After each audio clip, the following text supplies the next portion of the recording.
प्रणाम, मैं हूं हिमांशु द्विवेदी और स्वागत है आपका हमारी खास पेशकश चर्चा में। चर्चा के तहत हम कल के विषय को आगे बढ़ाएंगे।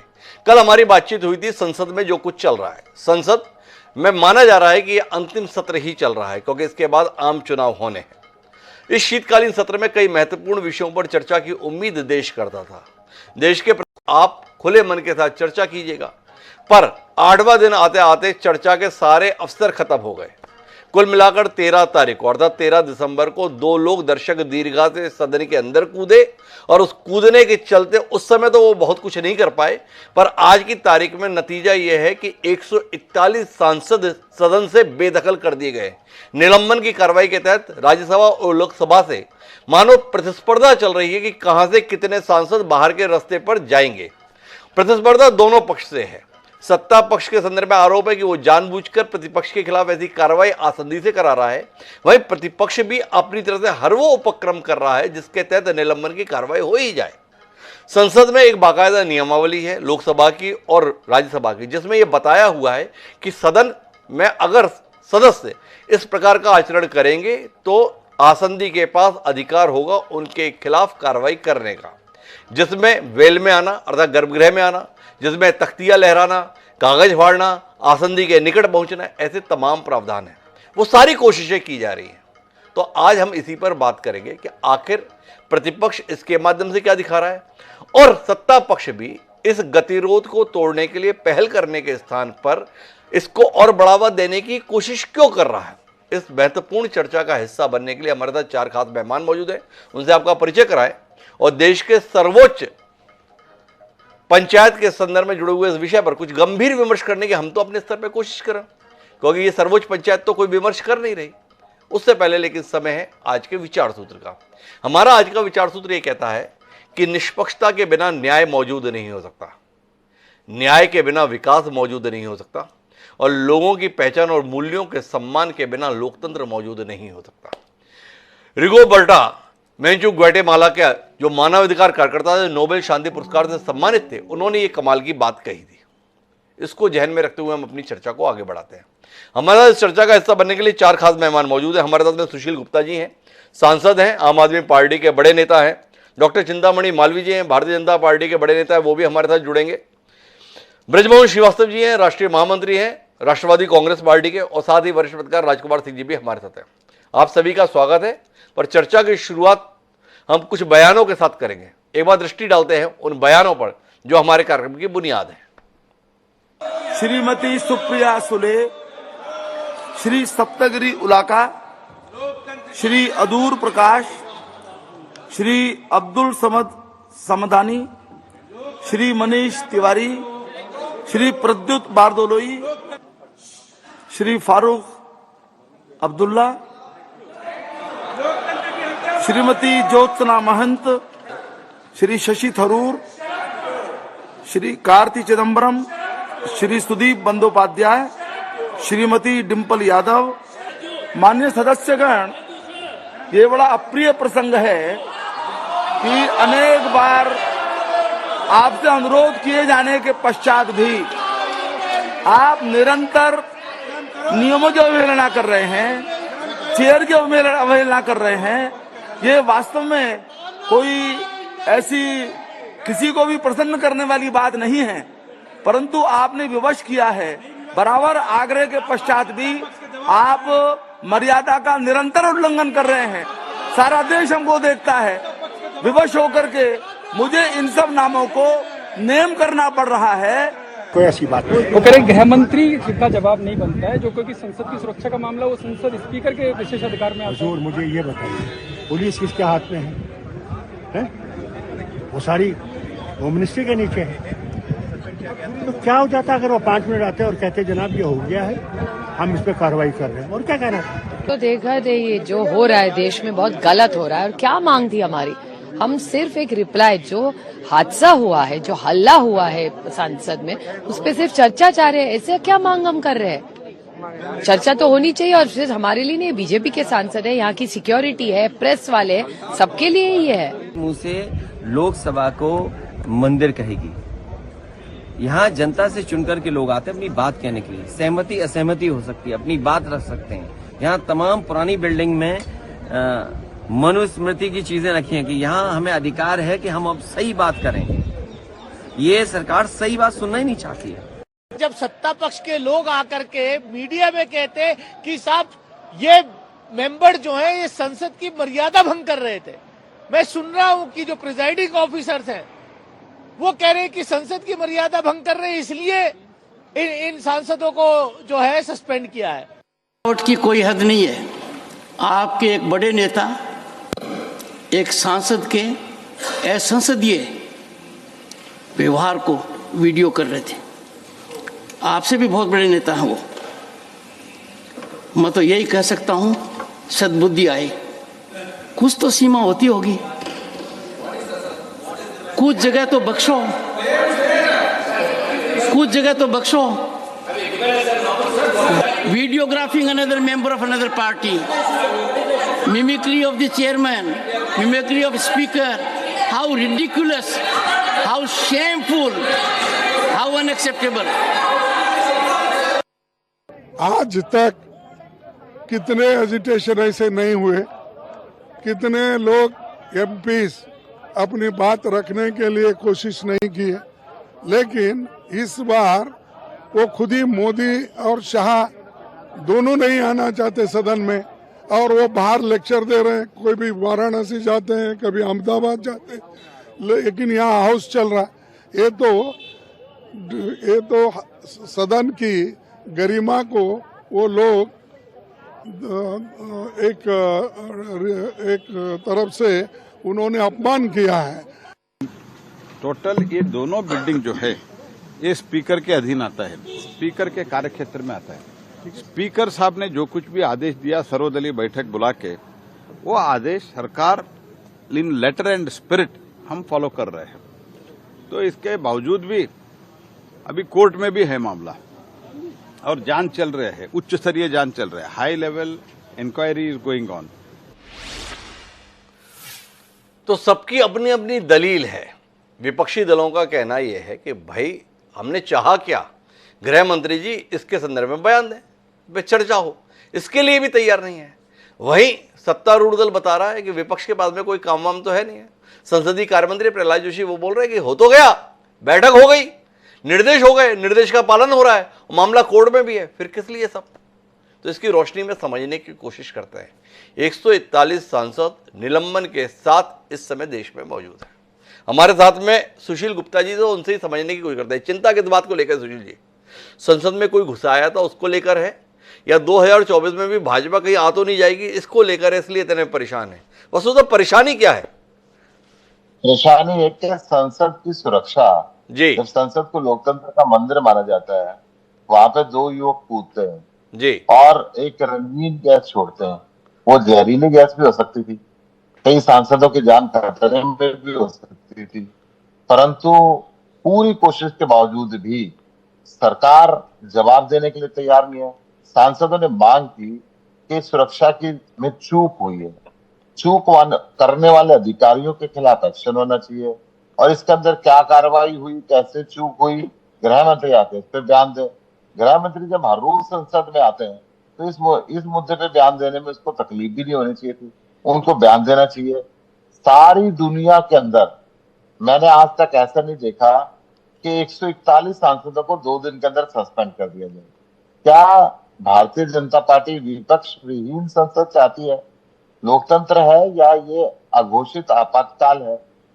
क्योंकि क्या इसके अंदर हो भी क्या जाता? गृह मंत्री हर रोज हर बिल के ऊपर बयान देने के लिए आते हैं, तो इस सुरक्षा की चूक जो मानी गई है चूक है। दिल्ली पुलिस के कुछ अधिकारियों पे इस पे सस्पेंड भी किया गया है, और ये भी बताया गया है कि ये खास दिन जिस दिन पहले संसद पे हमला हुआ था उसी दिन के लिए प्लान करके ये कार्रवाई हुई। जो व्यक्ति हवाई जहाज भी अफोर्ड कर सकता था, इनमें से कई लोगों का एक ग्रह अलग अलग राज्यों से इकट्ठे हुए, हवाई जहाज तक की उन्होंने कई यात्राएं की। तो इसके पीछे कोई ना कोई ऐसी शक्ति जरूर है जो उनको फंडिंग कर रही थी। तो फंडिंग कर रही तो कौन सी शक्ति थी? ये सारी बातें एक जांच का विषय है। जांच का पूरी जांच के बाद में दोबारा बयान देते। इसके अंदर इतनी उत्तेजित क्यों हुए सरकार ने 141 सांसदों को सस्पेंड करा दिया? मैंने तो बहुत लंबे लंबे यहाँ पे प्रदर्शन देखे हैं। 2-2 साल तक आंध्र प्रदेश के एक सांसद बैनर लेके खड़े रहते थे। चेयर हमेशा ऐसी कोशिश नहीं करता कि सांसदों को सस्पेंड करें, परंतु सभापति को कहीं ना कहीं सरकार मजबूर करती है कि ये आप एक्शन लो, और वो सरकार प्रस्ताव रखती है। सरकार के मंत्रियों ने प्रस्ताव रखा कि इनको सस्पेंड कर दिया जाए। बहुमत इनके पास है, सस्पेंड क्या, परमानेंट रेस्टिट्यूट कर दे। ये कहीं भी संसदीय परंपरा के अंदर नहीं होता कि 141 सांसदों को सस्पेंड कर दे राज्यसभा और लोकसभा। अच्छा सुशील जी, एक बात बताइए मुझे, आप स्वयं कितने इच्छुक हैं निलंबित होने के लिए? भाई संसद के अंतर्गत दोनों सदनों के संदर्भ में एक रूल बुक है जिसमें यह बताया गया है कि ऐसा करने पर निलंबन की कार्रवाई होगी। जैसे हम सड़क पे गाड़ी चलाते हो तो साफ पता है कि भाई ऐसे चलाएंगे तो चालान हो जाएगा। आपसे जानना ये चाहता हूं कि क्या आप मानते हैं कि जो विपक्ष के सांसद हैं वो ऐसा कोई आचरण नहीं कर रहे जिसके तहत निलंबन की कार्रवाई होनी चाहिए? जबरदस्ती निलंबन किया जा रहा है या उन नियमों का उल्लंघन हो रहा है जिसके तहत निलंबन का अधिकार आसंदी को मिल रहा है? थोड़ा इसमें दृष्टि दीजिए सुशील जी। मैं ये बताता हूँ, संसद में गैल क्यों बनाया गया जी, विधानसभा में गैल क्यों बनाया गया जी, ताकि वो अपनी बात कह सके। अगर ज्यादा रोष है तो उसके अंदर जाके अपना रोष प्रकट कर सकें, और फिर अपनी सीट के ऊपर खड़े होने वाले सांसदों को भी सस्पेंड कर दिया गया। संसद के अंदर ये भी कानून है कि कोई व्यक्ति जो मर्जी बोले वो अवमानना के दायरे के अंदर नहीं आता जी। अब संसद में सभापति महोदय कितनी बार, यही जो हमारे सभापति हैं लोकसभा के और ये हमारे सभापति हैं राज्यसभा के, कितनी बार इन चीजों को इग्नोर करते आए। मैं देखा हूं, इनसे पहले वेंकट नायडू जी होते थे, वो पूरा इग्नोर करते थे। राज्यसभा के उपराष्ट्रपति जो हमारे चेयरमैन हैं जी, वो मैं समझता हूं कि अपनी इच्छा, उनकी इच्छा कभी सस्पेंड करने की हो नहीं सकती।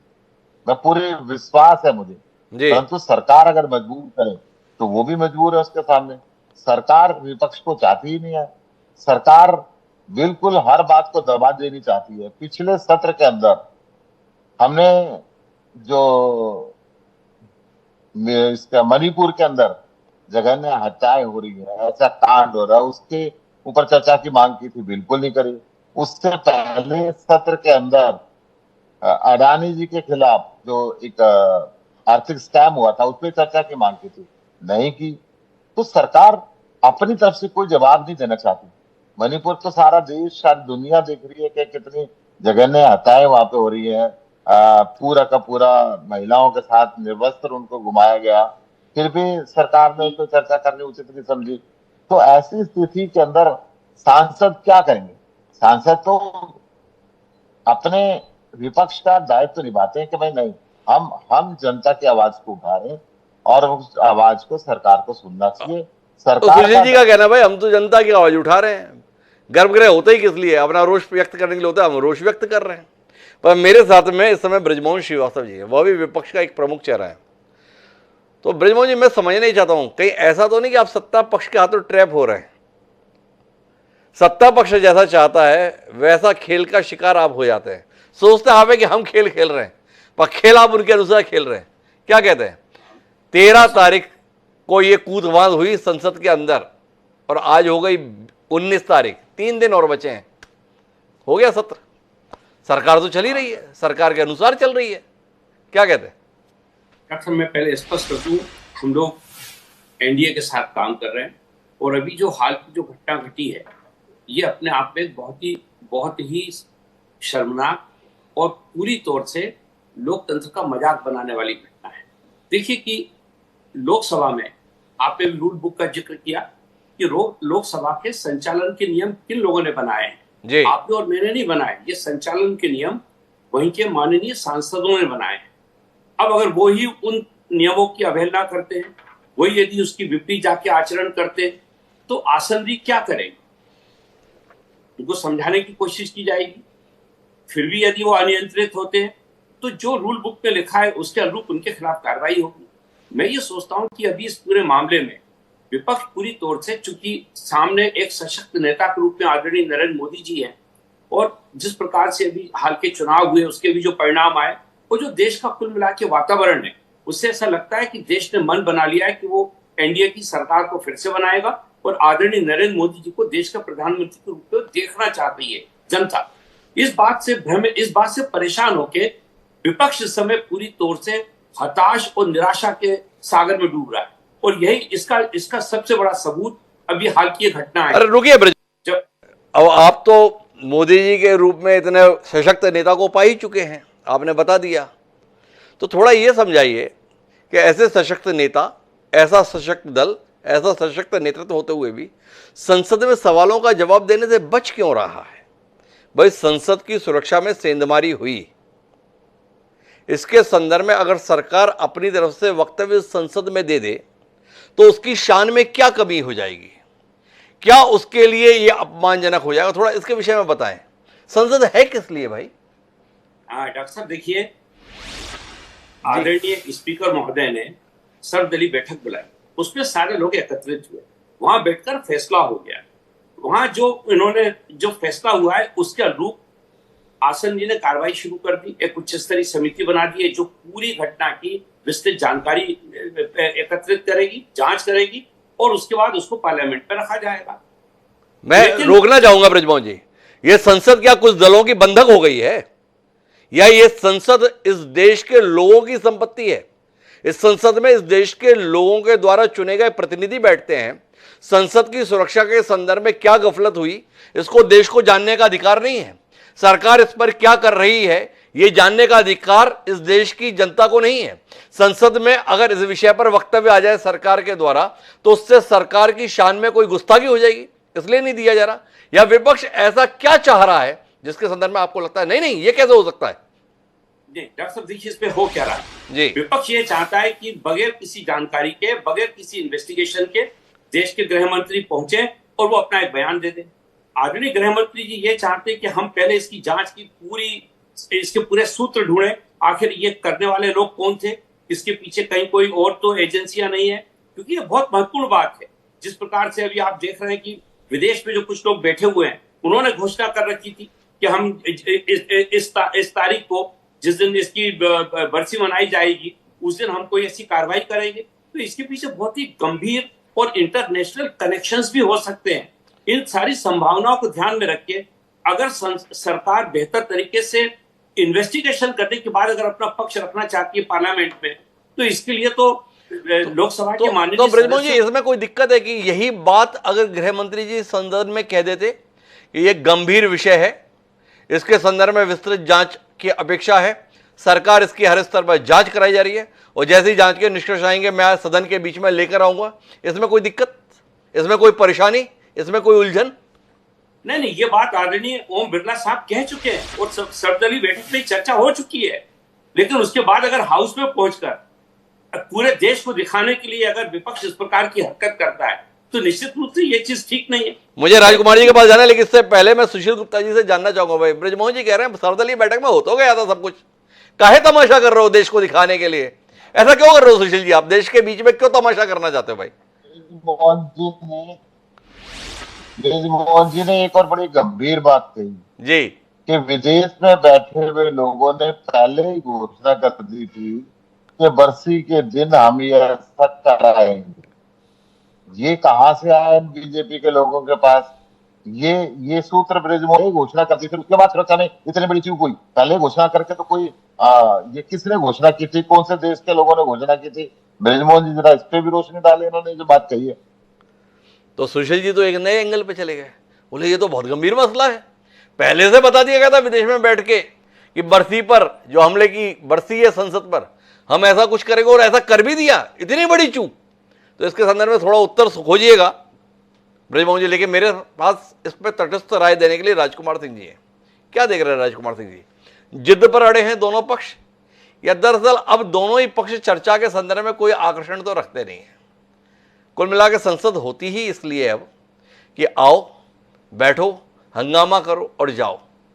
क्या कोई सदन का सत्र आपको याद आ रहा है राजकुमार जी पिछले कुछ समय में, जब एक गंभीर किस्म का विमर्श होते हुए देश ने देखा हो कि यह देश की सबसे बड़ी पंचायत है, इसमें हमारे द्वारा चुने हुए लोग देश और हमारी चिंता के संदर्भ में कोई विमर्श कर रहे हैं? हिमांशु जी, आपने याददाश्त की बात कही मेरा ख्याल है कि पीवी नरसिंह राव की सरकार के समय में और बाद में अटल जी की सरकार के समय में, उसके बाद मुझे याद नहीं पड़ता कि संसद में किसी गंभीर मुद्दे पर गंभीरता के साथ कोई बहस हुई हो। जी ठीक है, दलगत राजनीति से लोग चुन के आते हैं, दलगत राय रखते हैं मुद्दों पर, लेकिन कुछ मुद्दे ऐसे होते हैं जिन पर दलगत राजनीति से ऊपर उठ के चर्चा की जाती है और चिंताएं जताई जाती है और सहमति बनाई जाती है। जी तो दलगत राजनीति इस कदर हावी है कि पिछले 20 साल में दलगत राजनीति से ऊपर उठकर किसी भी मुद्दे पर कोई चर्चा सदन में मैंने तो नहीं देखी। जी दूसरा, आपने कहा कि कोई गंभीरता या कोई इच्छा है कि नहीं चर्चा के लिए। आपने शुरू में बहुत सही कहा, क्योंकि ये चुनाव से पहले, अगले लोकसभा चुनाव से पहले संभवतः अंतिम सत्र हो सकता है। जी कायदे से अगर निर्धारित समय पर चुनाव होते हैं तो बजट सत्र भी होगा जिसमें एक इंटरिम बजट जैसी चीज आ सकती है। जी लेकिन अगर समय से पहले चुनाव हुए तो अंतिम सत्र भी हो सकता है। और हाल में 5 राज्यों के विधानसभा चुनाव हुए हैं, उसके बाद से अगले चुनाव की जो एजेंडा है वो इस कदर हावी है पक्ष पर भी विपक्ष पे भी कि संसद सत्र में दिलचस्पी नहीं है। लेकिन दिलचस्पी से परे कुछ चीजें होती हैं। जी संसद खाली राजनीतिक दलों की दिलचस्पी के लिए नहीं बनी है। जी संसद देश की जो अब 140 करोड़ की जनता है या मतदाताओं की बात कर ले, उनकी आकांक्षाओं और उनकी अपेक्षाओं के लिए भी बनी। यह हैरानी की बात है कि विदेश में बैठा हुआ कोई खालिस्तानी आतंकवादी पहले एयर इंडिया के विमान को हाईजैक करने की बात करता है, लोगों को आगाह करता है कि सतर्क रहें, सफर न करें उसमें, और फिर कहता है कि संसद पर हमले की बरसी वाले दिन हम कुछ करेंगे, और वो कर जाता है। इससे बड़ी नाकामी क्या हो सकती है कि हमको कोई बता दे फलां दिन करेंगे, फलां जगह करेंगे, और हम फिर भी सुरक्षा में चूक जाएं। उस चूक के बाद बयान देने में हमको क्या परहेज है? तकनीकी विषय अपनी जगह है जी, पार्लियामेंट के रूल्स क्या कहते हैं, प्रोसीजर क्या कहते हैं, ऑब्जर्वेशंस क्या कहते हैं, वो अपनी जगह है। लेकिन संसद आकांक्षाओं से भी चलती है जी, और कई बार परिस्थितियों के मद्देनजर कई नई चीजें, परंपराएं शुरू भी हुई। खाली लिखित रूप से संसद नहीं चलती, संसदीय परंपराएं भी है। तो मेरा मानना है कि मैं ये नहीं कह रहा कि संसद में विपक्ष जो कुछ कर रहा है वो कोई बहुत आदर्श स्थिति है, अशोभनीय है, उससे बचा जाना चाहिए, विश्व का सबसे बड़ा लोकतंत्र है। लेकिन वो नौबत आ क्यों रही है? अगर उस घटना के बाद सभापति के कहने पर या स्वतः स्फूर्त भाव से देश के गृह मंत्री बयान देते थे तो मुझे लगता है ये सारी नौबत नहीं आती। राजकुमार, मैं बीच में रोकता हूं। कोई भी कदम उठाया जाता है उससे एक वातावरण बनाने की कोशिश की जाती है राजनीति में। आप पिछले 8 दिन से जो घटनाक्रम देख रहे हैं उससे क्या महसूस कर रहे हैं? क्या आप देख रहे हैं कि विपक्ष गैर जिम्मेदाराना पूर्ण व्यवहार कर रहा है, तिल को ताड़ बनाने की कोशिश कर रहा है, एक विषय नहीं है उस विषय को इतना गंभीर जताने की कोशिश कर रहा है, या आप ये महसूस कर रहे हैं कि सरकार कटघरे में खड़ी हो रही है, सरकार से जवाब देते नहीं बन रहा है, सरकार तानाशाही पूर्ण रवैया अपना रही है, सरकार विपक्ष की आवाज को दबा दे रही है? कुल मिलाकर जो 8 दिन का घटनाक्रम है उसे स्वतंत्र पत्रकार राजकुमार सिंह जी क्या देख पा रहे हैं? किसकी मदद हो रही है? जनता किस तरफ जाती हुई दिख रही है? यह बड़ा महत्वपूर्ण विषय है कहोगे राजकुमार जी? हिमांशु जी, इसमें कोई किसी की मदद नहीं कर रहा, सब अपनी अपनी मदद करने की कोशिश कर रहे हैं। जी, भाजपा ने 3 बड़े राज्यों में जीत हासिल की है, सरकार बनाई है, उनके पास एक गर्व करने का, उस गर्व को अभिव्यक्ति का मौका है। जी, विपक्ष बुरी तरह पस्त है, वो अपनी कोई न कोई खींच निकालने की संभावनाएं टटोल रहा है। और क्योंकि चुनाव का मौका है तो हर व्यक्ति, हर दल अपने जो चुनावी मुद्दे हैं उनको धार देने की कोशिश। मेरा कहना दूसरा था जी, संसदीय लोकतंत्र में दोनों पक्ष है, सत्ता पक्ष भी विपक्ष भी है। जी, संसदीय परंपरा है कि विपक्ष आपसे सवाल पूछेगा, सत्ता पक्ष को जवाब देना चाहिए। तो अगर दोनों पक्ष अपने अपने ईगो पर अड़िग रहेंगे, जैसे विपक्ष ने तीसरा मौका है जी, ब्रजमोहन जी भी बता रहे थे कि पहले अडानी का प्रकरण था, फिर मणिपुर का प्रकरण आया और तीसरा ये प्रकरण। आप बयान मांगेंगे, आपको बयान नहीं मिलेगा, जाहिर सी बात है कि माहौल गर्माएगा। उस गर्माहट में आप वॉकआउट करेंगे या अब आपको नेम करके सस्पेंड कर दिया गया और उस बीच में अपना विधायी कार्य निपटा लिया जाए। एक आंकड़ा देखिए हिमांशु जी, बार बार आज दिन भर कई बार कहा गया, लोगों ने, सत्ता पक्ष के लोगों ने भी कहा, मीडिया में बताया जा रहा है कि इससे पहले भी सदन से सांसद निलंबित होते रहे, बिल्कुल सही, होते रहे, लेकिन इतनी बड़ी संख्या में कब हुए थे? मुझे जो आंकड़ा याद आता है 1989 में ठक्कर आयोग की रिपोर्ट को लेकर के जब राजीव सरकार के समय पे हुए 63 हुए थे जी। और उस टकराव से जो माहौल बना उसकी अंतिम परिणति क्या हुई थी? दूसरी बात, हमें एक बात और समझनी चाहिए कि संसद में सवालों पर अगर आप बहस करेंगे तो कोई न कोई दिशा निकल भी सकती, लेकिन आप सवालों से परहेज करेंगे, पलायन करेंगे या जवाब देने में लड़खड़ाएंगे तो कई तरह के संदेहों को या तो जन्म मिलता है या उनको जन्म देने की कोशिश की जाती है। बेहतर ये होगा, और ये काम सिर्फ सभापति कर सकते हैं दोनों सदनों की। अब जो स्थिति है उसमें सत्ता पक्ष बहुत ज्यादा पहल करने की स्थिति में नहीं है, तो सभापतियों को दोनों सदनों की पहल करनी चाहिए, एक बार फिर सर्वदलीय बैठक बुला लेनी चाहिए और कोई रास्ता निकालना चाहिए। तो फिर से कोई सर्वदलीय बैठक हो और फिर कोई रास्ता निकलना चाहिए। लेकिन मैं सुशील जी आपसे जानना चाहता हूं, वाकई सर्वदलीय बैठक सर्वदलीय स्वरूप में होती है या फरमान सुनाने के स्वरूप में होती है?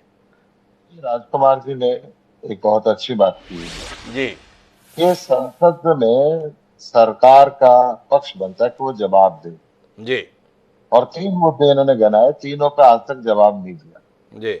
मणिपुर चलता रहा, सर्वदलीय बैठक मणिपुर के अंदर गई, बीजेपी वाले नहीं गए। हमने प्रधानमंत्री जी से कहा कि आपकी अगुवाई के अंदर जाया जाए ताकि वहां के लोगों को विश्वास हो। वहां पे बॉर्डर स्टेट है, बॉर्डर स्टेट को इस तरीके से जलना और इस तरीके की चीजें होना उचित नहीं रहता, परंतु ना उसके प्रधानमंत्री जी ने बयान दिया और ना ही वहां पे सर्वदलीय बैठक की। आज भी वो घटनाएं निरंतर वहां पे हो रही है। ये जो संसद की सुरक्षा की चूक हुई है, इस चूक को लेके जब गृह मंत्री जी बयान दे सकते थे, वो कहते कि मैं प्रारंभिक जांच में ये मामला आया, परंतु विस्तृत जांच होगी, उसके बाद और डिटेल आपके सामने आएगी। जब उनको पहले से इंटीमेशन किसी विदेश में बैठे हुए व्यक्ति ने दे दी जी, जैसा कि मोहन जी ने कहा जी कि भाई उस दिन हमला करेंगे, और उस दिन हमला वो हो गया, तो ये वाकई में देश का हमला था या कुछ युवकों का अलग से रोष था? इसके पीछे कौन कौन से लोग शामिल थे, इसके पीछे किस किस की साजिश हुई, आपकी गिरफ्त में है वो लोग, वो सारी बातें कहीं न कहीं जांच एजेंसियों को पता चली होंगी। जांच एजेंसियों की प्रारंभिक जांच पे सभापति, परंतु जिस दिन हमला हुआ उस दिन मैं राज्यसभा में था, तो जब हमला हुआ उसके बाद ये बोला जी हाँ ऐसे ऐसे हमला हुआ है और जांच एजेंसियों ने उन दोनों व्यक्तियों को पकड़ लिया है, कुछ और उनके साथी उनको पकड़ा जा रहा है। हमने कहा जी गृह मंत्री जी इस पे विस्तृत जांच दे दें। दिल्ली पुलिस के अधिकारियों को उन्होंने सस्पेंड भी किया, परंतु गृह मंत्री जी ने जवाब देने के बजाय 141 सांसदों को 2 दिन के अंदर सस्पेंड कर देना, मुझे लगता है कि कतई वाजिब नहीं है, 1% भी ये वाजिब नहीं है। इतनी बड़ी संख्या में सांसदों को सस्पेंड एक बार बताइए सुशील जी, व्यक्ति अनुभव से सीखता है, अनुभव के आधार पर अपनी आगे की रणनीति तय करता है।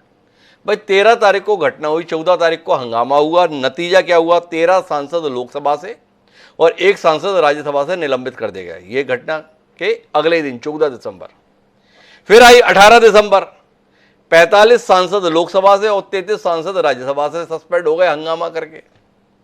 तो जब हंगामे का नतीजा सदन से बेदखली के रूप में, तो व्यक्ति और संभल कर करता है, भाई कोई और दूसरी रणनीति अपनाओ। पर आप तो फिर आज हंगामा कर दिए। नतीजा क्या हुआ कि आज लोकसभा से 49 सांसद निलंबित हो गए। कुल जमा 107 सांसद इस समय पर निलंबित हैं लोकसभा से और 34 सांसद निलंबित हैं राज्यसभा से। अब कल क्या ये निलंबन के सिलसिले को आप आगे बढ़वाएंगे या भैया बहुत लोग बाहर हो गए, आग्रह करेंगे सदन में पहुंच के कि इनका निलंबन समाप्त कराया जाए, चर्चा की जाए? क्या करने वाले आप? या निलंबन में रिकॉर्ड बनाना है, जैसे शेयर बाजार आजकल रिकॉर्ड बना रहा है ना, आज सेंसेक्स यहां पहुंचा, आज सेंसेक्स यहां पहुंचा, तो एक रिकॉर्ड तो बन गया। भाई इतने सांसद पहले कभी निलंबित नहीं हुए, तो ये आज 19 दिसंबर का रिकॉर्ड है। 20 दिसंबर को ये रिकॉर्ड टूटेगा या रिकॉर्ड यही रुक जाएगा? ये तो सरकार की इच्छा शक्ति पे निर्भर करता है, परंतु गूंगे बहरे सांसद बन के तो नहीं बैठ सकते जी। कि सरकार की कोई बात खराब करती रहे, सरकार कोई जवाब ना दे, सांसद कुछ बोले ही नहीं, तो संसद है किस लिए? संसद को तो चर्चा के लिए बनाया गया है, चर्चा करके विधायक कार्य करने के लिए बुलाया गया है। संसद के अंदर ना चर्चा करें, बिना चर्चा के इनके बिल पास कर दें, जो मर्जी सिक्योरिटी थ्रेट रहे, विदेशी धमकी देके संसद पे हमला करते रहे, चर्चा नहीं होनी चाहिए साहब। जब वक्त आएगा नहीं तो संसद में चर्चा के लिए तो बेंच बनी है, बेंच पर खड़े होकर सांसद को बोलना है, उस पर बोले तो कौन बाहर कर देगा। पर गर्भगृह में आकर हंगामा करना है, तख्तियां लहराना है, कागज फाड़ के फेंकना है, इसके लिए तो संसद नहीं बनी थी मेरे ख्याल से सुशील गुप्ता जी। और जो नियमावली बनी है वो भी संसदों की सहमति से ही बनी थी। तो क्या ये नियमावली गलत है, यह आचरण गलत है, या आपकी रणनीति गलत है? क्या आपको लगता है सुशील जी 141 सांसद बाहर हो गए, इसी रणनीति पर बने रहना चाहिए, या रणनीति में बदलाव की आप जरूरत महसूस कर रहे हैं? आपकी रणनीति सत्ता पक्ष के हाथ मजबूत कर रही है, या आपको लगता है सत्ता पक्ष को कमजोर कर रही है? भाई कोई भी रणनीति का आधार क्या होता है, तो क्या महसूस कर रहे हैं आप? जब कांग्रेस सत्ता में थी जी और बीजेपी विपक्ष में था, वैल के अंदर मैंने तो इनके बहुत से लोग कई दिन जाते हुए देखे हैं, पूरा शोर करते हुए देखे हैं, पूरे बाल कटा देने तक की बात करी इन्होंने, कई बार पर्चे लेके संसद में आए, परंतु इतनी बड़ी संख्या में तो कभी सस्पेंड नहीं किए गए। मैं ये कह रहा हूं कि सरकार का काम भी, संसदीय कार्य मंत्री का काम भी विपक्ष से सहमति बना के सरकार को चलाना है, संसद को चलाना है, ये इसीलिए संसदीय कार्यकारी मंत्री बनाए जाते हैं। अगर ये विपक्ष से चर्चा ही ना करें, बात ही ना करें, सीधा सस्पेंशन का रेजोल्यूशन दें, तो ये लोकतांत्रिक तरीका नहीं है। बिल्कुल भी मैं इस बात से सहमत भी नहीं हूँ। आगे भी बेशक के सांसदों को सस्पेंड करें, परंतु सांसदों की आवाज बंद नहीं होनी चाहिए। अगर आवाज बंद होगी तो ये देश तानाशाही देश बन जाएगा। अगर संसद में किसी का बोलने का हक सबका खत्म कर देंगे कि भाई नियम पे चलो, तुम्हारा बोलने का हक खत्म है, तुम ना प्रदर्शन कर सकते ना बोल सकते, फिर चुनाव की जरूरत क्या रह जाएगी? फिर जरूरत क्या रहेगी? पर सुशील जी एक विषय पे और टिप्पणी दीजिए, फिर मैं आता हूं ब्रजमोहन जी के पास में। वो आप जगदीप धनखड़ जी की बड़ी पैरवी कर रहे थे अभी थोड़ी देर पहले कि मैं नहीं मानता जगदीप धनखड़ जी ऐसे हो सकते हैं, दबाव में है। वो आज बहुत दुखी थे, आपने सुना क्या? दुखी इस बात से थे कि वो एक सांसद हैं कल्याण चटर्जी, वो उनकी नकल कर रहे थे, कई सांसद जो है उस नकल की वीडियो बना रहे थे, वो बड़े दुखी हो गए, बोले ये सब क्या है, बड़ा गरिमाहीन है। तो आप क्या मानते हैं, आप उन सांसद महोदय के साथ हैं कल्याण चटर्जी और उनका वीडियो बनाने वाले सांसदों के साथ हैं, या धनखड़ जी के साथ है? भाई धनखड़ जी के साथ गलत किया इन सांसदों ने, थोड़ा इसमें भी स्पष्ट हो जाए। आज संसद के अंदर की चर्चा कम है, ये वीडियो मेरा क्यों बनाया, वीडियो कैसे बनाया और किसने वीडियो बनाया, इसमें चर्चा ज्यादा हो रही है। सच्चाई की बात ये है कि मैं हरियाणा के अंदर बदलाव यात्रा में शामिल हूँ। पिछले आज 5वां दिन है, 5 दिन से हम सवेरे सवेरे यात्रा निकालना शुरू करते हैं, और अभी सीधा ये जो पकड़ी है यात्रा वालों ने सम्मान में बांधी है, यहाँ फरूख नगर के अंदर घूमे। अभी वो वीडियो तो मैंने नहीं देखा, परंतु जो हमारे सभापति हैं, देश के उपराष्ट्रपति हैं, उनके संरक्षण के अंदर हम सदन में होते हैं, तो उनकी रिस्पेक्ट तो हमारी तरफ से रहनी चाहिए। कैसी वीडियो बनी है, क्या उसके अंदर हुआ है, अभी क्योंकि अभी मैं यात्रा से निकला हूं, तो आज के समाचारों से भी मैं बहुत ज्यादा अवगत। चलिए तो मैं एक सवाल और कर लेता हूं, वैसे तो मेरा ये आखिरी सवाल था इस चरण में, पर एक सवाल और कर लेता हूं। आपने बताया कि आप तो 5 दिन से यात्रा में चल रहे हैं, हरियाणा में बदलाव लाने के लिए प्रयत्नशील हैं आप, खट्टर सरकार को विदाई करने का संकल्प आपने ले रखा है। पर वो क्या है, मल्लिकार्जुन खड़गे जी हैं, कांग्रेस पार्टी के बहुत बड़े नेता हैं, अध्यक्ष हैं, वो आज बड़े नाराज हो रहे थे। किस पर नाराज हो रहे थे? वो देश के प्रधानमंत्री जी पर नाराज हो रहे थे, वो देश के गृह मंत्री अमित शाह जी पर भी नाराज हो रहे थे। बोले बताओ कैसे लोग हैं, इधर संसद चल रही है और ये पूरे देश में घूम रहे हैं, संसद का सम्मान नहीं है, संसद का अपमान है। तो अब आप ये बताओ सुशील जी, आपको कितना सुखद लग रहा है नरेंद्र मोदी, अमित शाह और सुशील गुप्ता जी का एक कतार में होना? आप भी संसद में नहीं जा रहे हैं, तो क्या कहते हैं इस संदर्भ में? हंगामा हुआ था, मैं संसद में था जी, और उसके बाद सैटरडे संडे था, 4-5 दिन मेरी संसद में मेरी उपस्थिति मोर देन 95% है। अभी 4-5 दिन के लिए मैं इस यात्रा के, हमारी 9 दिन की यात्रा है, 10वें दिन कब समाप्त होगी, इसके अंदर 4 सैटरडे संडे आ रहे हैं, तो मतलब 6 दिन की मेरी छुट्टी ये इसमें जरूर रहेगी। परंतु मैंने संसद से कभी छुट्टी नहीं ली, चाहे वो संसदीय कमेटियों का काम हो या सदन का काम हो, हमेशा मैं उसके अंदर रहता हूँ, पार्टिसिपेट करता हूँ, और आम आदमी पार्टी का पूरा रिप्रेजेंटेशन संसद के अंदर रहता है। अभी भी ये इंश्योर था कि हम 10 व्यक्ति सदन में है तो 9 व्यक्ति कम से कम वहां पे रहने चाहिए। अगर मेरे को किसी कारणवश ये जो पार्टी का डिटेल पहले से प्री डिसाइडेड प्रोग्राम था, उस प्रोग्राम के अंदर मुझे आना पड़ा 6 दिन के लिए। मैंने इन्फॉर्म भी किया एक पत्र लिख के कि मैं 6 दिन नहीं आ पाऊंगा। तो सुशील जी ने कहा, हमने तो बताया भाई, कतार में जहां नरेंद्र मोदी जी खड़े हैं, जहां पर अमित शाह जी खड़े हैं, मल्लिकार्जुन खड़गे जी के अनुसार, वहां पर हमारे पैनलिस्ट सुशील गुप्ता जी भी खड़े हुए हैं। पर मैं ब्रजमोहन जी वापस आपके पास में लौट कर आता हूं। जी कुछ कह रहे हैं सुशील जी आप? मैं कह रहा हूँ वो तो लगातार चुनाव में रहते हैं, संसद में कम ही रहते हैं। लगातार चुनाव के अंदर हमारे देश के प्रधानमंत्री पूरा व्यस्त रहते हैं, और मैं इसके अंदर उनकी कोई खराब बात भी नहीं मानता, क्योंकि पार्टी के लिए काम उनको करना है, पार्टी उनकी प्रायोरिटी है। परंतु देश के अंदर बेरोजगार युवक घूम रहे हैं, वो भी प्रायोरिटी होनी चाहिए। देश के अंदर महंगाई कुल बहुत मिला के बढ़ गई है। सुशील जी काफी कुछ नरेंद्र मोदी और अमित शाह जी से सीख रहे हैं। वो बता रहे हैं वो भी पार्टी के लिए काम करते हैं, चुनाव के बोर्ड में रहते हैं। तो भाई सुशील जी भी यही कोशिश में है कि हरियाणा में भी सरकार बन जाए पंजाब की तरह, तो वो भी पूरी तरह अगर उस मोड में, तो फिर शिकायत किस बात की? जी सुशील जी, मैं आपकी भावनाओं को समझ रहा हूं, पर ब्रजमोहन जी वापस आपके पास रुक कर रहा हूं। कुल मिलाकर घेरे में आप इसी रूप में आ रहे हैं कि आप जवाब देने से हर बार बच जाते हैं जो सवाल लोगों के जहन में आते हैं। ये सवालों से आप इतना भागते क्यों हैं ब्रजमोहन जी? डॉक्टर साहब, मैं भाई सुशील जी की इस बात से पूरी तौर से असहमत जी। देखिए, थोड़ा सा इनको पीछे जाना होगा। आपने अभी सुशील भाई ने कहा कि आदरणीय प्रधानमंत्री जी ने मणिपुर पे अपना कोई बयान नहीं दिया, तो थोड़ा याद कर ले, आखिरी दिन संसद में आदरणीय मोदी जी ने अपनी बात को रखा था, लेकिन जब वो मणिपुर पे अपनी बात कह रहे थे, शुरुआत उन्होंने की, उसी समय पूरा विपक्ष वॉकआउट कर गया। आप सुनना नहीं चाहते, और उस पर खुल के प्रधानमंत्री जी ने मणिपुर के मामले में अपने देश की और अपने सरकार की स्थिति स्पष्ट की थी। अब जहां तक अभी रुकिए ब्रजमोहन जी, आप तो बड़े ही गुणी प्रवक्ता हैं, और प्रवक्ता होने से पहले भारतीय हैं। ईमानदारी से ये बता दीजिए, ये जो देश की सबसे बड़ी पंचायत है, इसने अपने ही देश के एक राज्य मणिपुर की विभीषिका को लेकर जिस प्रकार की चर्चा करनी चाहिए थी, वो चर्चा की? ये मेरा सीधा सवाल है ब्रजमोहन जी। आप घर में अपने परिवार के लोगों के द्वारा भी देखे जा रहे होंगे। केवल एक सवाल है, क्या इस संसद ने अपनी उस जिम्मेदारी का निर्वहन किया जिसके तहत 26 जनवरी 1950 को इस देश में संविधान लागू हुआ था? क्या हम इस देश के एक राज्य से जुड़े हुए प्रश्नों के संदर्भ में उस गंभीरता के साथ व्यवहार कर पाए जो वस्तुतः वक्त की जरूरत थी? ब्रजमोहन जी, विषयांतर हो जाएगा, पर आपसे यह सवाल मुझे करना ही पड़ेगा।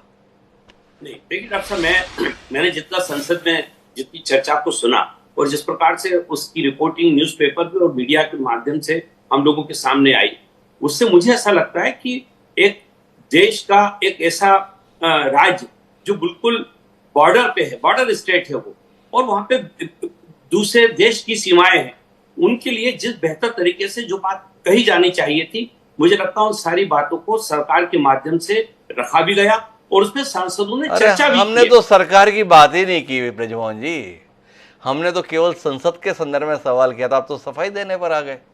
हमने सवाल सरकार को लेकर तो किया नहीं था। हमने ये नहीं कहा कि सरकार ने अपनी भूमिका निभाई कि ना निभाई। हमने तो आपसे इस देश के लोकतंत्र पर भरोसा बने उसको लेकर सवाल किया था ब्रजमोहन जी, कि वाकई इस देश की संसद ने वो भूमिका निभाई। कभी विचार कीजिएगा, पर अभी तो इस संदर्भ में उत्तर दीजिए कि इस गतिरोध को समाप्त करने में कोई दिलचस्पी सत्ता पक्ष की है? आपका बहुमत है। माननीय संसदीय कार्य मंत्री कह रहे हैं विपक्ष को जनता ने उसकी हैसियत दिखा दी है। तो हैसियत दिखा दी का मतलब क्या है भाई? इतने सांसदों को तो संसद में बैठने के लिए भेजा ना, आपको उनका बैठना भी गवारा नहीं होगा क्या? ये सवाल उठ रहा है। बताएंगे ब्रजमोहन जी, कब तक इस बात का ही उल्लेख करेंगे कि हम जीत कर आए हैं? भाई आप जीत कर आए हैं, पर उसके साथ वह भी तो अपने अपने क्षेत्रों से जीत कर आए हैं। डॉक्टर साहब, मैं आपकी इस बात से सहमत हूं, आदरणीय संसदीय मंत्री जी ने क्या कहा मैं उस पर टिप्पणी नहीं कर रहा, क्योंकि उनका वक्तव्य है। मैं सोचता हूँ बेहतर ये होगा कि वो इसकी व्याख्या करें। लेकिन मैं ये बात जरूर कहना चाहता हूँ कि जिस प्रकार से आदरणीय ओम बिरला जी ने कहा कि मैं इस पूरी घटना से व्यथित हूं, इसके साथ ही साथ धनखड़ साहब ने जिस प्रकार से अपनी व्यथा को बताया है, उन सारी बातों को अगर हम सुनते हैं और लगता है कि वाकई इस मौके पर वो लोग भी उतने ही व्यथित है, वो चाहते हैं, क्योंकि उनके ऊपर दायित्व है कि संसद बेहतर तरीके से चले। सरकार अपनी जगह पर है, लेकिन वहां पे संसद में स्पीकर और जो संसदीय मंत्री हैं, इनके बीच का एक सामंजस्य होना चाहिए। और सबसे ज्यादा जिम्मेदारी तो उसमें स्पीकर की है, क्योंकि वो इस बात को समझ रहे हैं कि मेरे को अच्छे ढंग से संचालन करना चाहिए। इसी बात को लेकर व्यथित है। आप देखिए जिस प्रकार से वो बात कह रहे हैं, मुझे ऐसा लगता है कि इस पूरे मामले में विपक्ष की जो भूमिका है वो पूरी तौर से गैर जिम्मेदाराना है। उन्होंने पूरी तौर से जो मर्यादा शब्द है उसको पूरी तौर से तार-तार कर दिया है। और जो गंभीरता, अच्छा, ये सारा दायित्व आसंदी का है आपका कहना है, तो ये संसदीय कार्य मंत्री का पद क्यों सृजित किया जाता है? ब्रजमोहन जी, थोड़ा रोशनी दे दीजिए, हम भी समझ लें भाई संसदीय कार्य मंत्री किस लिए होता है, विपक्ष को लताड़ने के लिए? ना मैंने कहा ना कि संसदीय मंत्री की भी जिम्मेदारी है, लेकिन निश्चित रूप से जो संचालन है वो तो स्पीकर के हाथ में, और वो उसको लेकर व्यथित है, वो परेशान है, वो कह रहे हैं इस बात को और समझाइश दे रहे हैं अपनी, क्योंकि स्पीकर का रोल तो एक मॉनिटर का है ना जी, वहां पर हाउस में, जिससे कि वो संचालन विधिवत तरीके से कर सके। लेकिन बगैर क्या सांसदों के सहयोग के बगैर कोई हाउस चल सकता है? आलोक संजय जी से हमारा संपर्क नहीं हो पा रहा, और आपसे जानना यही है कि क्या देख पा रहे हैं आप, इसमें कोई सुलह की गुंजाइश है या 22 तारीख निकट है, 3 दिन बचे हैं, कल रिकॉर्ड और टूटेगा? 141 19 दिसंबर, उम्मीद करें कल 151 161 171 और तारीख दर तारीख नए रिकॉर्ड ही स्थापित होने हैं। कौनी की दोनों पक्षों में सुलह को लेकर कोई इच्छा दिखाई नहीं दे रही है। मानसू जी, सवाल मुद्दे का नहीं है, मंशा का है जी। जैसा मैंने शुरू में भी कहा कि चाहे सत्ता पक्ष हो विपक्ष हो, चुनाव से पहले वाले इस सत्र में किसी की मंशा चर्चा में कोई गंभीर बहस करने की नहीं है किसी मुद्दे पर जी, मुद्दा क्रिएट करने की है और उसमें ईगो ज्यादा हावी है जी। अब जहां तक सवाल उसका है कि 3 दिन बचे हैं, 22 तारीख तक से सत्र है, तो अभी तक का जो एटीट्यूड है दोनों पक्षों का उससे तो लग रहा है संख्या बढ़ेगी। आलोक संजय जी को हटा दो। लेकिन संसदीय लोकतंत्र का तकाजा यह है कि दोनों सदनों के सभापतियों को पहल करनी चाहिए और इस गठबंधन को तोड़ने की कोशिश करनी चाहिए। मैं इसलिए कह रहा हूं, चाहे अंतिम सत्र हो या अंतिम सत्र से पहले का सत्र, जनता के बीच, मतदाताओं के बीच ये संदेश नहीं जाना चाहिए, जिन दलों को या जिन उनके सांसदों को चुन के भेजते हैं वो संसद में जाकर के भी सिर्फ और सिर्फ दलगत राजनीति करते हैं, जनहित की, लोकहित की, देश हित की कोई बात नहीं करते। ये बहुत नकारात्मक संदेश है। मैं रोकता हूं थोड़ा राजकुमार जी, अब विषय मुद्दे की गंभीरता का नहीं, नफा और नुकसान का है। क्या आप महसूस कर रहे हैं कि नफे और नुकसान के अनुसार व्यवहार किया जा रहा है? क्या आपको वाकई लगता है कि विपक्ष की मंशा चर्चा के संदर्भ में तनिक भी है, या उसे लगता है कि अगर निलंबन की कार्रवाई और ज्यादा हो तो हमें देश में सरकार के खिलाफ, नरेंद्र मोदी के खिलाफ माहौल बनाने में मदद मिलेगी, इसलिए यह संख्या 141 में रुकनी नहीं चाहिए, इसे और आगे बढ़ना चाहिए? क्या कहते हैं आप? मैंने पहले कहा जो अभी तक का एटीट्यूड है उससे लगता है संख्या बढ़ेगी जी। तो दूसरी बात एक और देखिए आप कि विपक्ष के बाद 2 विकल्प थे, या तो हंगामा करते हुए वॉकआउट कर जाता जी, तब शायद वैसा राजनीतिक मैसेज या माइलेज उसको नहीं मिलता जो वो अपेक्षा रखता है अगले चुनाव के मद्देनजर। दूसरा, सत्ता पक्ष लगता है कि अगर हम जवाब देंगे तो ऐसा लगेगा जैसे इन्होंने जवाब मांगा और हमने दे दिया, तो कहीं ना कहीं हमारी जो स्टेटस है सत्तारूढ़ दल वाला, सत्ता पक्ष वाला गिरेगा। प्रॉब्लम जो है, जो मैं समझ पा रहा हूँ 2019 से लगातार बढ़ती जा रही है, वो है कि न तो सत्ता पक्ष विपक्ष के महत्व को और मर्यादा को स्वीकार करने को तैयार है, उसकी भूमिका को, और न विपक्ष अभी तक इस मानसिकता से उभरा है कि बीजेपी को लगातार दूसरी बार पहले से भी ज्यादा प्रचंड बहुमत जनता ने दे दिया है। तो दोनों एक दूसरे की भूमिका को सम्मान के साथ स्वीकार करने को तैयार। लेकिन मेरा सवाल थोड़ा और गहराई में जाने का है राजकुमार जी, और शायद वो आपको हमारे इस कार्यक्रम के संदर्भ में अंतिम मोड़ तक लेकर आ सके। अभी तक देखा यह गया है कि भाजपा अपनी रणनीति में सफल होती है, वो विपक्ष को अपने अनुसार खिलाती है। इस पूरे घटनाक्रम में आप क्या देख रहे हैं? भाजपा के अनुसार विपक्ष खेल रहा है या विपक्ष के खेल में भाजपा उलझ रही है? ये जो निलंबन की कार्रवाई बड़े पैमाने पर हो रही है, इसका असर जनता के बीच में किसको लाभ और किसके हानि के तौर पर आप देख पा रहे हैं? क्या विपक्ष इस योजना में सफल हो पाएगा कि देखो एक सरकार तानाशाही पूर्ण तरीके से व्यवहार कर रही है, या सत्ता पक्ष भाजपा और भाजपा के सर्वोच्च नेता नरेंद्र मोदी ये परसेप्शन क्रिएट करने में सफल हो रहे हैं कि एक उद्दंड विपक्ष, एक अराजक विपक्ष इस देश में अपनी हैसियत लगातार खो रहा है, इसे और खो जाना चाहिए। आज ही प्रधानमंत्री जी ने संसदीय दल की बैठक में कहा है कि विपक्ष ने मन बना लिया है कि उसे विपक्ष में ही रहना है। क्या कहते हैं राजकुमार जी? मनसुख जी, आपने बिल्कुल सही कहा। अभी तक के चुनावों में अक्सर यह हुआ कि मोदी ने और बीजेपी ने पिच तैयार की, उसमें विपक्ष खेल गया और हार गया। जी 2022-23 के जो अभी चुनाव हुए, उसकी विकेट तैयार करने की कोशिश की थी अपोजिशन ने जातीय जनगणना के जरिए जी, उस पर भी बीजेपी विपक्ष से बेहतर खेल गई। आपने आज के बयान का जिक्र किया, आप याद करें कि सत्र के पहले दिन प्रधानमंत्री मोदी ने कहा था कि पराजय का गुस्सा सदन में ना निकाले। जी, इस बात की आशंका ज्यादा है कि इन परिस्थितियों को भी नरेंद्र मोदी और भारतीय जनता पार्टी अपने अनुकूल जनता की अदालत में पेश कर पाएगी कि विपक्ष तो संसद भी नहीं चलने देता। जी, और जिस तरह संसद की सुरक्षा में सेंध के मसले पर भी कुछ अपोजिशन के नेताओं ने महंगाई, बेरोजगारी जैसी चीजों को जोड़ करके उसको एक तरह से जस्टिफाई करने की कोशिश की है, मुझे लगता है वो भी एक सेल्फ गोल साबित हो सकता है। बड़ी महत्वपूर्ण टिप्पणी है। मैं सुशील जी एक बार फिर आपकी ओर रुख कर रहा हूं और मानता हूं कि अब ये शायद हमारा आखिरी संवाद होगा इस कार्यक्रम के अंतर्गत। प्रधानमंत्री ने आज इस बात को लेकर टिप्पणी की संसदीय दल में, वो देश को संदेश अपने अनुसार दे लेते हैं कि ये बड़ा दुखद है कि सेंधमारी को भी साथ खड़े होने की कोशिश कुछ राजनेता और कुछ राजनीतिक दल कर रहे हैं। खासतौर पर उनके निशाने पर राहुल गांधी थे, जो ये बता रहे थे कि आज का युवा परेशान है, बेरोजगारी से परेशान है, महंगाई से परेशान है। क्या कहते हैं आप? इस जो दर्शकों के दीर्घा से कूदकर घटनाक्रम घटित हुआ, वाकई आपके बीच में कुछ लोग हैं जो इसे आम आदमी की पीड़ा के तौर पर देखते हैं या इसे वाकई सुरक्षा के खतरे के तौर पर महसूस करते हैं? देखिए, मैं दोनों बातें आपको करता हूँ। जी। सदन शीतकालीन सत्र में जब शुरू हुआ तो हमने तय किया था कि चर्चा के अंदर भाग लेंगे और खुले मन से विधायक कार्य करें। जी, यहां तक कि सरकार ने चुनाव आयोग का अपना घर का चुनाव आयोग बना लिया, एक बिल लाए, सुप्रीम कोर्ट के फैसले को निरस्त करते हुए जी, चुनाव आयोग की नियुक्ति में जो सुप्रीम कोर्ट ने कहा था कि एक प्रधानमंत्री रहेंगे, नेता प्रतिपक्ष रहेंगे और सुप्रीम कोर्ट के चीफ जस्टिस रहेंगे, इन्होंने सुप्रीम कोर्ट के चीफ जस्टिस को निकाल के प्रधानमंत्री और उनके एक मंत्री और नेता प्रतिपक्ष, मतलब 2/3 बहुमत अपने पास ले लिया।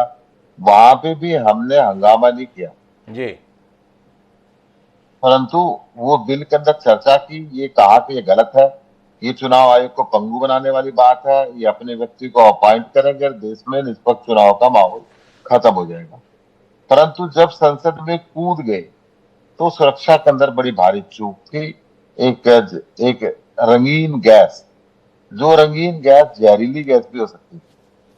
फिर वो बात 13 साल पहले वाली दोहराई जाती कि इतने सुरक्षाकर्मी मारे गए, फिर ये आता कि इतने सांसद मारे गए। इतने गंभीर विषय पे अगर गृह मंत्री से बयान मांग लिया तो इसके अंदर क्या गलत बात थी? संसद की सुरक्षा में दिल्ली पुलिस लगी हुई है, दिल्ली पुलिस के अधिकारियों को सस्पेंड किया जाता है, वो सीधे सीधे गृह मंत्री के अंदर आते हैं। तो इसके अंदर गलत बात भी क्या थी? और सरकार को इतना सख्त कदम क्यों उठा रही है सरकार के? विपक्ष को कुछ पूछने का हक नहीं है, कोई बयान मांगने का हक ही नहीं है। हमने नियम 267 के तहत मणिपुर के चर्चा की मांग की थी, पूरा सदन उसमें मांग करता रहा, पूरा देश मांग करता रहा कि नहीं, मणिपुर हमारे देश का अभिन्न अंग है, वहां पे बेटियों के साथ ऐसा व्यवहार हो रहा है, बेटी बचाओ बेटी पढ़ाओ क्या नारा देने वाली बीजेपी की सरकार को कम से कम वहां एक्शन लेना चाहिए था। वो एक्शन नहीं हुआ, उस पर कोई बयान नहीं आया, अभी तक वहां पे शांति है। इससे पहले सारे शेयर बाजार धड़म पड़े थे, अडानी जी पे जवाब मांगा था, नहीं आया, आज तक उस पर बयान नहीं आया। चलो भाई, तो ये क्या चाहती है सरकार? सरकार ये चाहती है भाई कोई पूछने का हक नहीं है, और पूछ लिया विपक्ष ने तो हम जवाब नहीं देंगे, ये हमने पक्का अम्बानी बना लिया, जो मर्जी पूछे हम जवाब नहीं देंगे। साहब हमारे से क्यों पूछा? तो हमारे से क्यों पूछा? तो कुल मिलाकर हम बातचीत के निष्कर्ष पर पहुंचे अपनी चर्चा के, तो तय बात यह है कि इसका कोई समाधान होना नहीं है, क्योंकि 2024 में चुनाव जो होना है, दोनों ही पक्ष अब इस मुद्दे के आधार पर जनता का मन जीतने की कोशिश में है। देश के प्रधानमंत्री नरेंद्र मोदी जी और भारतीय जनता पार्टी साफ तौर पर दिखा रहे हैं कि देखो जनता हमारे साथ में है, और जनता चूंकि इनके साथ में नहीं है इसलिए इस प्रकार का उपद्रव कर रहे हैं। वहीं विपक्षी दल इस पूरे मसले के साथ में ये जताने की कोशिश कर रहा है कि देश में तानाशाही का खतरा उत्पन्न हो गया है, क्योंकि अब जो सरकार है उसे सवाल पूछा जाना पसंद नहीं है, और अगर सवाल पूछा जाएगा तो उसको संसद में रहने देना भी उसे मंजूर नहीं है, चाहे जनता ने उसे चुनकर भेजा हो। कुल मिलाकर टकराव आने वाले समय में खत्म होने के नहीं बल्कि और बढ़ने के आसार हैं। तो तय मानिए अगले 3 दिन भी कोई बड़ा विधायी कार्य होने वाला हो विपक्ष की मौजूदगी के साथ, तो ये उम्मीद छोड़ दीजिए। 141 का आंकड़ा कहां जाकर रुकेगा, अब निगाह इस पर रखनी पड़ेगी। लेकिन इतना तय है कि इस हंगामे के चलते लोकतंत्र के प्रति जो लोगों का भरोसा है वो कहीं ना कहीं डिगेगा। क्या लोकतंत्र के प्रति भरोसा बनाए रखना किसी एक दल विशेष की जिम्मेदारी है या सभी दलों की जिम्मेदारी है? इस पर ये दल विचार करें। आप सभी मेहमानों का बहुत बहुत धन्यवाद हमारा इस चर्चा का हिस्सा बनने के लिए। समय है अब आज के शेर का। इस वेदना को व्यक्त करता हुआ हमारा आज का शेर ये कहता है कि टूटते बर्तन का शोर और गूंगी बहरी खामोशी, टूटते बर्तन का शोर और बहरी खामोशी, हमने रख लिए बचाकर एक गहरी खामोशी। सालिम सलीम की जो ये बात है ये आम आदमी के मन की बात है। क्या ये आम आदमी के अंतर मन की खामोशी देश की सियासत में सक्रिय राजनेता सुन पाएंगे? ये सवाल है। इसका उत्तर मिल पाएगा, इस पर हमें संदेह है। बहरहाल अब समय है आपसे इजाजत लेने का, तो मुझे दिए इजाजत। सदा प्रणाम।